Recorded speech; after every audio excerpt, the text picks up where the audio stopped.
Et bonjour, bienvenue sur Ride Sub Boards, la chaîne des riders et site internet ridesubboards.com. Aujourd'hui, nous parlons de mon e-bike. Donc ça fait maintenant 5 mois que j'utilise le Giant Full E.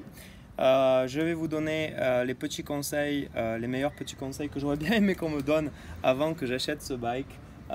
Sur les points névralgiques de ce vélo et des vélos électriques en particulier. Donc tout d'abord, si vous aimez cette vidéo, vous pouvez vous abonner juste en dessous. Je vais publier d'autres nouvelles vidéos de VTT électrique en utilisant ce bike et d'autres bikes. Et également donc sur Ride Sub Boards, je publie en anglais des articles sur tous les sports de ride. Enfin, je vous laisse découvrir. Tout en dessous, vous avez le lien vers Ride Sub Boards. Les 6 points névralgiques de votre VTT électrique. Alors, ici, donc en tête du VTT électrique, vous avez les freins. Donc concrètement, sur le Giant d'origine, moi j'avais un frein avant un petit peu faible.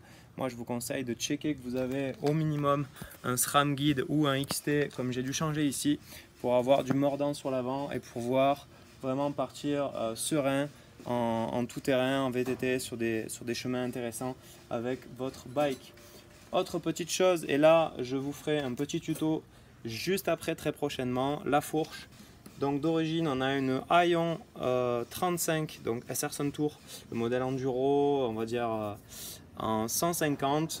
Moi clairement pour le poids du vélo 20 kg plus mon poids en tant que rider quasiment 80 kg, je vais vous montrer la customisation.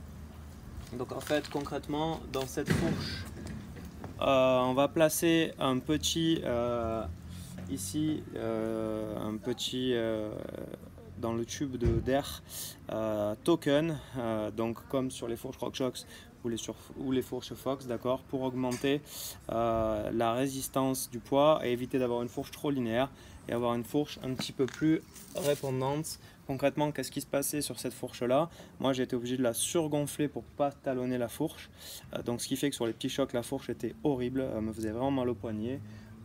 Et sur des gros chocs, du coup vu que j'étais trop gonflé, j'avais un réglage optimal, j'utilisais 95-100% de la course, mais par contre pour avoir une bonne sensibilité sur donc les chocs inférieurs, j'étais obligé de sous-gonfler ma fourche, qui fait que sur les gros chocs je talonnais. Donc la fourche, les freins qui sont deux éléments quasiment je pense les plus importants de votre VTT électrique. Juste de ce côté là, vous voyez ici la motorisation donc Yamaha.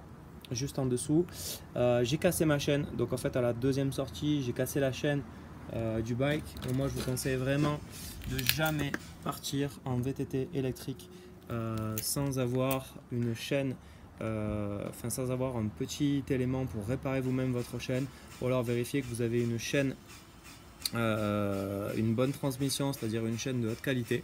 Je pense que c'est vraiment super important. L'amortisseur central, c'est une Air Suntour, il est correct, il fait le taf pour un VTT de cette gamme là. Moi je trouve, je suis content des prestations. Et dernière chose, les pneus d'origine Giant sont vraiment pas du tout agréables à utiliser. Donc moi direct je suis passé sur du renforcé, donc Hutchinson Taipan e-bike.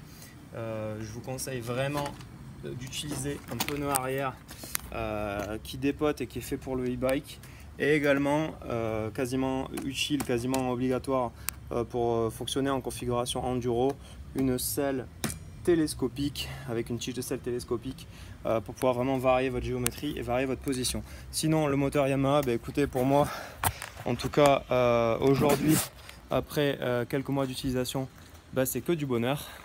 Ce moteur là, moi ce que j'adore le plus, c'est que lorsque j'enlève ma batterie, j'ai quand même un bike tout suspendu de 15 kg qui peut fonctionner sans batterie. J'ai déjà fait quelques sorties avec, ça fonctionne, c'est un petit peu lourd mais ça fonctionne, et lorsque je mets la batterie, c'est une machine de guerre. Donc si vous avez kiffé cette vidéo, que vous voulez des précisions sur le VTT Giant, le réglage de la fourche SR Suntour ou l'optimisation de votre VTT électrique, envoyez-moi un petit message juste en dessous et je réponds prochainement. Très bonne journée, à très bientôt, il est temps d'aller rider.